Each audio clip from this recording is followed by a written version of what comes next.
In defending his impeachment inquiry this week, and yes, I do think we need to hang it around his neck, this is his impeachment inquiry, Matt Gaetz went on CNN, opposite host Abby Phillip.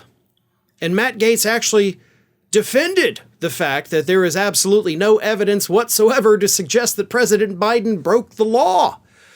Matt Gaetz insists that there is, but twice in the span of 1 minute, Abby Phillip smacked his butt down and informed him repeatedly that you don't have any evidence.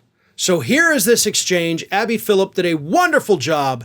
Take a look. Evidence, though, I just have to say, I mean, we do have bank records, devices, laptops, travel records, changes in administration policy. Seems like pretty strong evidence to me. None of which links President Biden to. Well, it was Joe Biden on the phone. None of which. He was calling into the meetings. Wait, Abby, are you actually trying to tell your viewers that you don't believe that Joe Biden was involved in Hunter Biden's business deals? It's not a about hard case. It's not about what I believe. It's about whether there is evidence that President Biden is linked to the misdeeds that might be linked to Hunter Biden. That's the issue. But I want to get back. I do want to.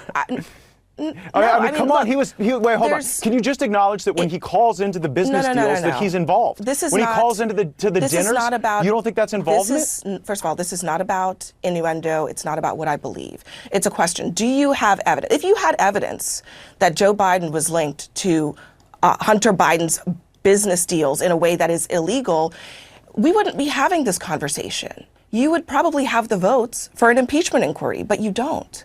Because of people like Ken Buck and people like Don Bacon and many others in your conference. Well, I see the evidence differently. I think that that's why we need to have the votes and have the debates and have the hearings.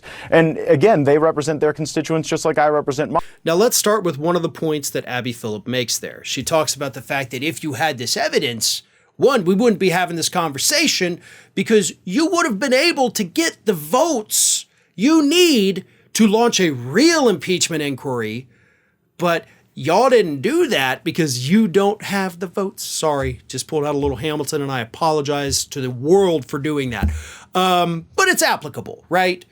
They don't have the votes. And Matt Gaetz knows they don't have the votes. Matt Gaetz knows that he does not have a majority of Republicans who support his idiotic plans.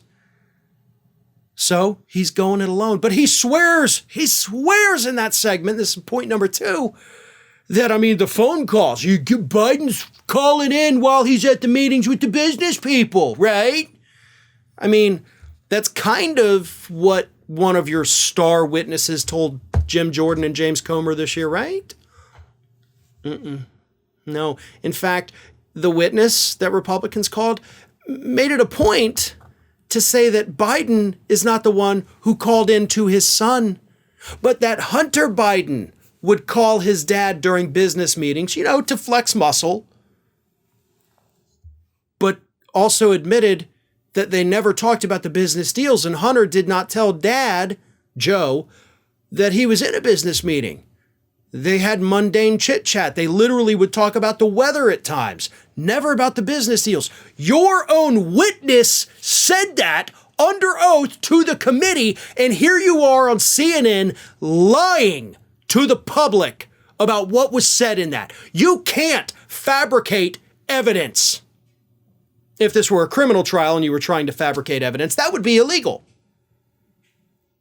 And Matt Gaetz claims he's doing it for his constituents. Well, guess what I am? I'm one of his constituents. I didn't ask for this. I don't want this. I think this is stupid, and I think you're a friggin' idiot that shouldn't be allowed to hold office in the United States because of your lack of morals, your complete just disgustingness as a human being. You want to talk about people getting away with crimes? How about the fact that your daddy got you out of that DUI because he was a, well-known guy here in the state of Florida? I think we ought to have an investigation into that. I think we also probably need an update from that House committee that just a couple weeks ago announced that they were reopening the probe into your behavior where you allegedly, paid those underage girls. I want an update on that, Matt.